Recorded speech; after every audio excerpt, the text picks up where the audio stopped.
India Legal presents Courts Roundup.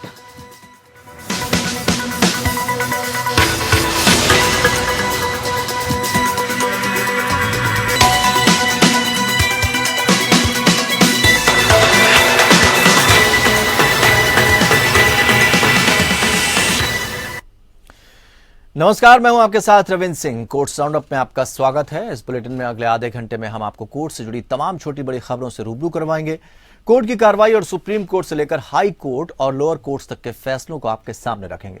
आगे बढ़ने से पहले एक नजर डालते हैं सुर्खियों पर। दिल्ली सरकार में प्रशासनिक सेवाओं के नियंत्रण मामले में केंद्र ने मामले को 9 जजों की बेंच को रेफर करने के लिए सुप्रीम कोर्ट में दिया आवेदन। कहा 2018 का फैसला बड़ी बेंच के फैसले से असंगत। सुप्रीम कोर्ट में उत्तर प्रदेश गैंगस्टर एक्ट को दी गई चुनौती। याची ने कहा पुलिस गैंगस्टर एक्ट का दुरुपयोग कर रही है। 60 दिन के पुलिस रिमांड और आरोपी की संपत्ति अधिग्रहण पर भी उठाए सवाल। लखीमपुर खीरी हिंसाकांड में आशीष मिश्रा और 13 अन्य पर आरोप तय। सभी को हत्या और हत्या के आरोप और कई धाराओं में आरोपी बनाया गया। ट्रायल कोर्ट में होगी सुनवाई। जस्टिस एस मुरलीधर के खिलाफ टिप्पणी मामले में फिल्मकार विवेक अग्निहोत्री ने दिल्ली हाई कोर्ट से बिना शर्त मांगी माफी। न्यायाधीश के खिलाफ कमेंट लिया वापस। एपीएन से खास बातचीत में NHRC chairman justice Arun Mishra ने कहा आयोग को नहीं जरूरत है अतिरिक्त शक्ति। एनएचआरसी की मानी जाती हैं ज्यादातर सिफारिशें। जांच के लिए भी है स्वतंत्र टीम।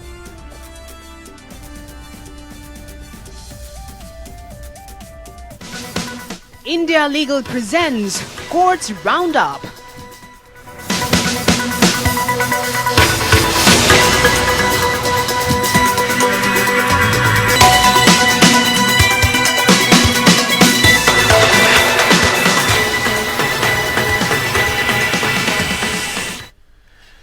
प्रशासनिक सेवाओं पर नियंत्रण को लेकर दिल्ली सरकार और उपराज्यपाल के बीच विवाद मामले में केंद्र ने 9 जजों की पीठ को संदर्भित करने की मांग की। केंद्र ने कहा कि 2018 का फैसला असंगत है।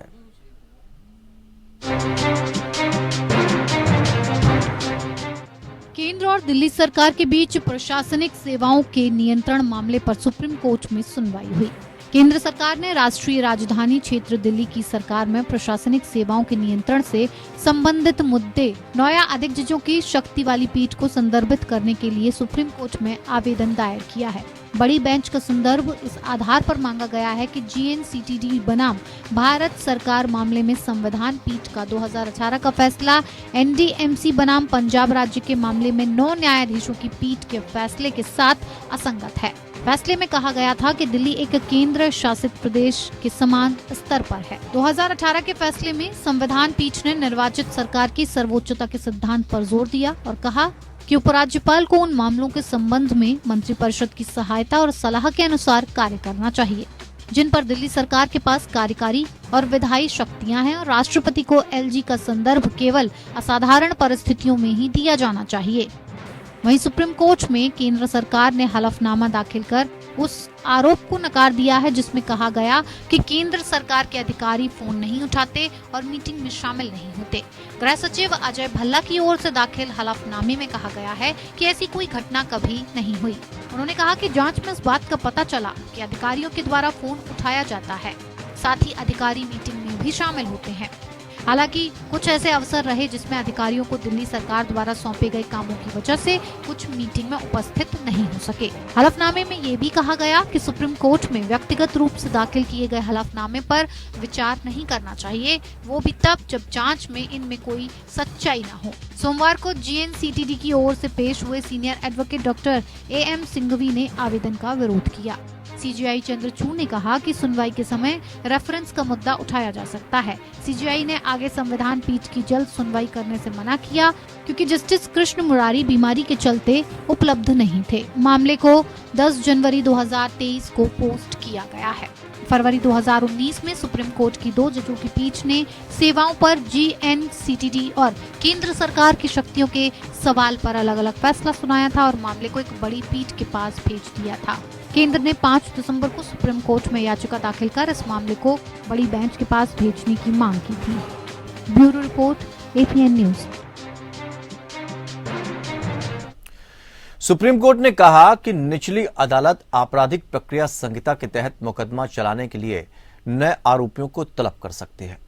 हालांकि आरोपी को तलब करने का आदेश मामलों में दोषी व्यक्तियों को सजा सुनाए जाने से पहले जारी करना होगा। जस्टिस एस.ए. नजीर की अध्यक्षता वाली 5 न्यायाधीशों की एक संविधान पीठ ने इस विषय पर यह फैसला सुनाया कि क्या इस परिस्थिति में एक निचली अदालत के पास अतिरिक्त आरोपी को सम्मन जारी करने की शक्ति है, जब अन्य आरोपियों के खिलाफ आपराधिक मामला में फैसला कर लिया गया हो। 5 न्यायाधीशों की संविधान पीठ ने ट्रायल कोर्ट द्वारा पालन की जाने वाली प्रक्रिया पर दिशा निर्देश जारी किए। पीठ ने कहा कि अगर ट्रायल कोर्ट को सबूत मिलते हैं या सीआरपीसी की धारा 319 के तहत बरी या सजा पर आदेश पारित करने से पहले मुकदमे में किसी भी चरण में दर्ज सबूतों के आधार पर अपराध करने में किसी अन्य व्यक्ति की संलिप्तता के संबंध में आवेदन दायर किया जाता है, तो उस स्तर पर कोर्ट अतिरिक्त अभियुक्त को सम्मन करने और उस पर आदेश पारित करने का फैसला करेगी। Justice S. Abdul Nazeer, B.R. Gavai, A.S. Bopanna, V. Ramasubramanian और B.V. नागरत्ना की पीठ ने कहा कि अगर निचली अदालत संयुक्त सुनवाई का फैसला करती है तो सम्मन किए गए आरोपियों की उपस्थिति सुनिश्चित करने के बाद ही नए सिरे से सुनवाई शुरू की जाएगी। अगर निर्णय यह है कि समन किए गए अभियुक्तों पर अलग से मुकदमा चलाया जा सकता है, तो अदालत के लिए उन अभियुक्तों के खिलाफ मुकदमे को जारी रखने और समाप्त करने में कोई बाधा नहीं होगी जिनके साथ कार्रवाई की जा रही थी। अगर मामले में फैसला सुरक्षित रखने के बाद ट्रायल कोर्ट की ओर से नए अभियुक्तों को समन करने के लिए सीआरपीसी की धारा 319 लागू की जाती है, तो अदालत के लिए इन बातों का ध्यान रखना होगा। अगर सम्मन अभियुक्त के मामले में अलग से सुनवाई करने का निर्णय लिया गया है, तो अभियुक्त के खिलाफ नए सिरे से कार्रवाई की जा सकती है।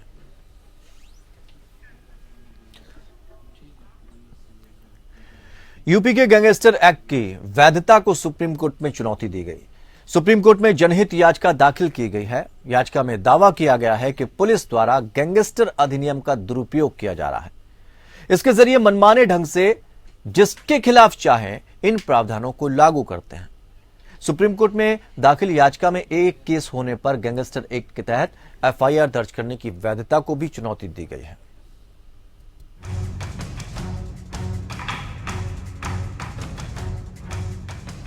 उत्तर प्रदेश के गैंगस्टर एक्ट 1986 की संवैधानिक वैधता को सुप्रीम कोर्ट में चुनौती दी गई है।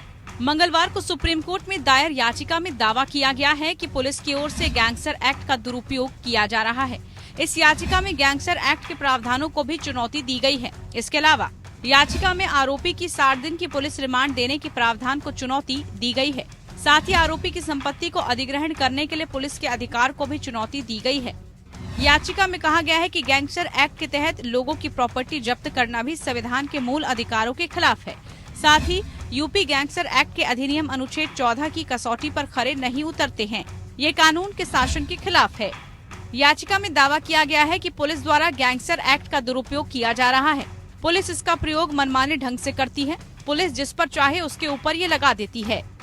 याचिका में ये भी कहा गया है कि जिस व्यक्ति ने अपराध किया है उसके खिलाफ पहले ही उस मामले में एफआईआर दर्ज की जा चुकी है। उसके खिलाफ इस अधिनियम के तहत फिर से एफआईआर दर्ज कर दी जाती है, जो कि भारत के संविधान अनुच्छेद 20(2) का उल्लंघन है। सुप्रीम कोर्ट में दायर याचिका में कहा गया है कि गैंगस्टर अधिनियम और नियम आरोपी व्यक्तियों का कोई भेदभाव नहीं करता है। याचिका में एक केस होने पर गैंगस्टर एक्ट के तहत एफआईआर दर्ज करने की वैधता को भी चुनौती दी गई थी। याचिका में कहा गया है कि यूपी गैंगस्टर एक्ट अनुच्छेद 14 की कसौटी पर पूरी तरह से विफल रहा है। दावा किया गया है कि यूपी गैंगस्टर एक्ट कानून के शासन का अपमान है। अनस चौधरी ने सुप्रीम कोर्ट में AOR अंसार अहमद चौधरी के जरिए याचिका दाखिल की है। याचिका में यूपी गैंगस्टर और एंटी सोशल एक्टिविटी एक्ट 1986 के प्रावधानों को चुनौती दी गई है। याचिका में यूपी गैंगस्टर एक्ट सेक्शन 13, 12, 14 को अनुमति दी गई है। साथ ही यूपी गैंगस्टर एक्ट के 2021 के नियम 16 उपधारा 3, नियम 22, नियम 35, 37, 3 और नियम 40 को चुनौती दी गई है। याचिका में दावा किया गया है कि पुलिस की ओर से गैंगस्टर अधिनियम का दुरुपयोग किया जा रहा है, जो मनमाने ढंग से जिसके खिलाफ चाहे प्रावधानों को लागू करते हैं। अप्रैल 2020 में सुप्रीम कोर्ट ने यूपी गैंगस्टर कानून पर बड़ा फैसला सुनाया था और ये साफ कर दिया था कि एक मामला होने पर भी गैंगस्टर एक्ट के तहत पुलिस कार्रवाई की जा सकती है। कोर्ट ने कहा कि अगर कोई व्यक्ति किसी गैंग का सदस्य है और उस पर एक ही अपराध का आरोप है तो भी गैंगस्टर एक्ट के तहत कार्रवाई हो सकती है। Bureau report.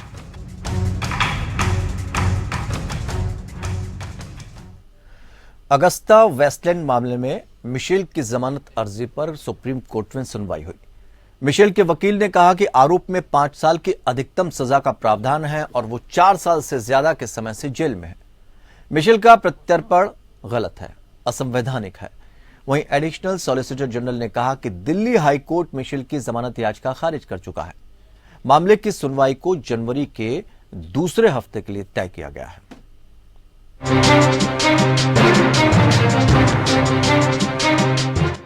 अगस्ता वेस्टलैंड कथित घोटाले में सुप्रीम कोर्ट में सुनवाई हुई। डील में आरोपी क्रिश्चियन मिशेल की जमानत मामले में अगस्ता आरोपी मिशेल के वकील ने कहा कि जांच अभी भी पूरी नहीं हुई है। अभी भी दूसरी सप्लीमेंट्री चार्जशीट में कहा गया है कि जांच चल रही है।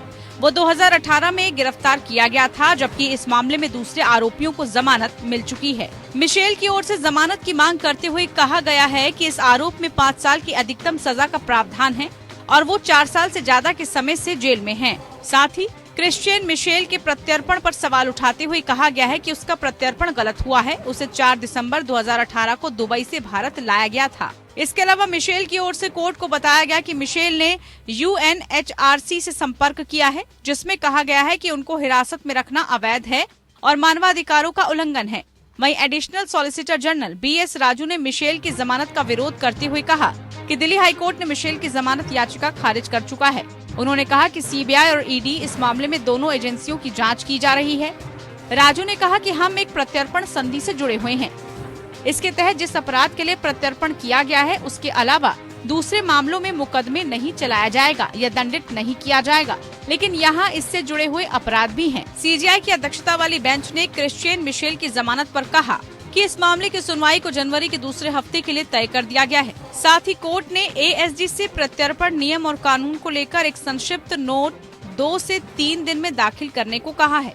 इससे पहले मई महीने में सुप्रीम कोर्ट ने जमानत याचिकाओं पर CBI और ED से जवाब मांगा था। लगभग 3,600 करोड़ रुपए का ये घोटाला अगस्ता वेस्टलैंड से 12 VVIP हेलीकॉप्टरों की खरीद से संबंधित है। पिछली सुनवाई के दौरान आरोपित के वकील ने कहा था कि मामला CRPC की धारा 436A अधिकतम अवधि जिसके लिए विचाराधीन कैदी को हिरासत में लिया जा सकता है, इसके तहत आता है। उसने उस अपराध के लिए 50% सजा काट ली है। उसके वकील ने कहा था कि आरोपित को दुबई से प्रत्यर्पित किया गया था और तब से वो हिरासत में है। जांच अभी भी पूरी नहीं हुई है। जांच एजेंसियों की ओर से पेश अतिरिक्त सॉलिसिटर जनरल SV राजू ने कहा था कि बड़ी मुश्किल से जांच एजेंसी को उसकी हिरासत मिली है। ED की कार्यवाही पर धारा 436A लागू नहीं होगी। उन्होंने कहा कि मिशेल ब्रिटेन का रहने वाला है और उसे दुबई से प्रत्यर्पित करके लाया गया था। Bureau report. लखीमपुर खीरी के बहुचर्चित तिकुनिया हिंसा मामले में कोर्ट ने मंगलवार को 14 आरोपियों के खिलाफ आरोप तय कर दिए हैं। सभी को हत्या का प्रयास समेत कई धाराओं में आरोपी बनाया गया है। इस मामले में केंद्रीय गृह राज्य मंत्री अजय कुमार मिश्रा टेनी के बेटे आशीष मिश्रा इस हिंसा मामले में मुख्य आरोपी हैं। इस हिंसा में 4 किसानों समेत 8 लोगों की मौत हो गई थी। मालूम हो कि एक दिन पहले यानी 5 दिसंबर को आशीष मिश्रा के अलावा 13 अन्य आरोपियों की डिस्चार्ज एप्लीकेशन खारिज कर दी गई थी। इन आरोपियों ने कोर्ट में याचिका के जरिए अपना पक्ष रखते हुए कहा था कि हम घटना में शामिल नहीं थे, इसलिए हम पूरी तरह निर्दोष हैं। लेकिन कोर्ट ने आरोपियों की याचिका को खारिज कर दिया। ADJ फर्स्ट सुशील श्रीवास्तव की कोर्ट में धारा 147, 148, 149, 326, 30, 302, 120B, 427 और धारा 177 में आरोप तय किए गए हैं। सभी आरोपियों के खिलाफ आरोप तय करने के लिए पर्याप्त आधार भी पाए गए हैं। इसके अलावा आरोपी सुमित जायसवाल के खिलाफ धारा 3/25, आशीष मिश्रा, अंकित दास, लतीफ और सत्यम पर धारा 30, नंदन सिंह बिष्ट पर धारा 5/27 का भी आरोप तय हुआ है। लखीमपुर खीरी जिले में 3 अक्टूबर 2021 को नए कृषि कानूनों के विरोध में किसान सड़कों पर उतर आए थे। आरोप है कि केंद्रीय मंत्री और स्थानीय सांसद अजय मिश्रा के बेटे आशीष मिश्रा ने विरोध कर रहे किसानों पर गाड़ी चढ़ा दी थी। इसके बाद हिंसा हुई थी। इस हिंसा में 4 किसानों समेत कुल 8 लोगों की मौत हो गई थी। हालांकि यूपी चुनाव के बाद आशीष मिश्रा जमानत पर जेल से बाहर आ गया था। जमानत पर आशीष मिश्रा की रिहाई का मामला सुप्रीम कोर्ट पहुंचा और सर्वोच्च न्यायालय ने जमानत रद्द करते हुए यह केस इलाहाबाद हाई कोर्ट में नए सिरे से विचार के लिए भेज दिया था। इसके बाद इलाहाबाद हाई कोर्ट ने जमानत याचिका रद्द कर दी थी। जमानत याचिका खारिज होने के बाद आशीष मिश्रा मोनू ने जमानत के लिए सुप्रीम कोर्ट का दरवाजा खटखटाया था। फिल्म निर्माता विवेक अग्निहोत्री ने मंगलवार को दिल्ली उच्च न्यायालय के पूर्व न्यायाधीश और उड़ीसा उच्च न्यायालय के वर्तमान मुख्य न्यायाधीश न्यायमूर्ति एस मुरलीधर के खिलाफ अपनी टिप्पणी के लिए दिल्ली उच्च न्यायालय से बिना शर्त माफी मांग ली। इस आशय का एक हलफनामा अग्निहोत्री ने न्यायाधीश के खिलाफ अपना बयान वापस लेते हुए और माफी मांगते हुए दायर किया था। हालांकि जस्टिस सिद्धार्थ मृदुल और तलवंत सिंह की पीठ ने जोर देकर कहा कि अग्निहोत्री सुनवाई के लिए व्यक्तिगत रूप से अदालत में उपस्थित रहे, इसलिए इसने अग्निहोत्री के वकील की दलीलों को दर्ज करने के बाद सुनवाई को टाल दिया कि फिल्म निर्देशक 16 मार्च 2023 को अपनी माफी मांगने के लिए व्यक्तिगत रूप से उपस्थित रहेंगे। कोर्ट ने टिप्पणी की, हम अग्निहोत्री को उपस्थित रहने के लिए कह रहे हैं क्योंकि वो अवमानना करता है। क्या उन्हें कोई कठिनाई है? अगर उन्हें व्यक्तिगत रूप से खेद व्यक्त करना है, पछतावा हमेशा एक हलफनामे के माध्यम से व्यक्त नहीं किया जा सकता है। अग्निहोत्री ने न्यायमूर्ति एस मुरलीधर के खिलाफ पूर्वाग्रह का आरोप लगाते हुए ट्वीट किया था क्योंकि न्यायाधीश ने तेरे भीमा कोरेगन मामले में कार्यकर्ता गौतम नवलखा को राहत दी थी। ट्वीट्स के मुताबिक अग्निहोत्री के खिलाफ अदालती अवमानना की कार्रवाई शुरू की गई। अदालत ने इस साल सितंबर में अग्निहोत्री और अन्य अवमाननाकर्ताओं आनंद रंगनाथन और ऑनलाइन समाचार पोर्टल स्वराज्य पत्रिका के खिलाफ एक तरफा कार्रवाई करने का फैसला किया था, ये देखते हुए कि अवमानना करने वालों का प्रतिनिधित्व नहीं किया गया था। इसके बाद अग्निहोत्री ने बिना शर्त माफी मांगते हुए एक हलफनामा दायर किया। उन्होंने एक पक्षीय सुनवाई के आदेश को वापस लेने और कार्रवाई में भाग लेने की अनुमति मांगने के लिए एक आवेदन भी दिया। अग्निहोत्री के वकील ने अदालत को बताया कि अगली सुनवाई के लिए अवमाननाकर्ता व्यक्तिगत रूप से उपस्थित रहेंगे, जिसके बाद अदालत ने सुनवाई को टाल दिया। इससे पहले दिल्ली उच्च न्यायालय ने उच्च न्यायालय के एक न्यायाधीश से जुड़ी टिप्पणी करने से जुड़े अवमानना के आपराधिक मामले में मंगलवार को फिल्म निर्माता विवेक अग्निहोत्री को अदालत में पेश होने का निर्देश दिया था।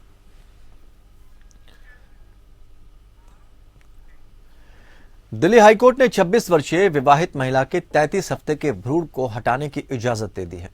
दिल्ली हाईकोर्ट ने 5 दिसंबर को मामले की सुनवाई के बाद महिला को 33 हफ्ते का भ्रूण हटाने की इजाजत डॉक्टरों की सलाह के बाद दे दी। दिल्ली हाईकोर्ट ने मस्तिष्क संबंधी असामान्यताओं से पीड़ित 33 सप्ताह से अधिक के अपने भ्रूण के मेडिकल टर्मिनेशन की मांग करने वाली 26 वर्षीय विवाहित महिला की याचिका पर सुनवाई वो कर रही थी। कोर्ट ने भ्रूण में असमानताएं होने पर मेडिकल टर्मिनेशन ऑफ प्रेगनेंसी की मांग करने वाले ऐसे ही मामले में नैतिक चिंताओं पर विचार किया। जस्टिस प्रतिभा एम सिंह ने गर्भवती महिलाओं की जांच के लिए तकनीक के उपयोग पर कहा कि भ्रूण में असामान्यताओं का पता लगाने की तकनीक भविष्य में और उन्नत हो सकती है, जिसमें डीएनए प्रोफाइलिंग और भ्रूण का आईक्यू जांच करना शामिल है। इस पृष्ठभूमि में अदालत ने कहा, केवल नैतिक चिंता है जिसके बारे में अदालत सोच रही है। तकनीक रूप से आज के रूप में कई असामान्यताओं का पता लगाना वास्तव में बहुत आसान है। हम लगभग पूर्ण अवधि की बात कर रहे हैं और हो सकता है कि आगे चलकर तकनीक और उन्नत हो जाए और आप भ्रूण की डीएनए प्रोफाइलिंग करने में सक्षम हो जाए। हो सकता है कि भ्रूण का आईक्यू टेस्ट और वो सब हो जाए। देखिए, ऐसी बहुत सी तकनीक हैं जो व्यक्तियों के शारीरिक और मानसिक अक्षमताओं की जांच के लिए बनाए गए हैं। इस मामले पर 6 दिसंबर मंगलवार को हाईकोर्ट ने अपना फैसला सुनाया। सोमवार को मामले की सुनवाई के दौरान हाईकोर्ट ने एलएनजेपी अस्पताल द्वारा इस मामले पर कमेटी गठित कर भ्रूण हटाने को लेकर अपनी राय कोर्ट को नहीं दिए जाने पर नाराजगी जाहिर करते हुए शाम तक इस मामले में कमेटी गठित कर रिपोर्ट देने को कहा। इसके बाद हाईकोर्ट ने शाम तक मामले की सुनवाई करते हुए महिला को 33 हफ्ते का गर्भ हटाने की अनुमति दे दी।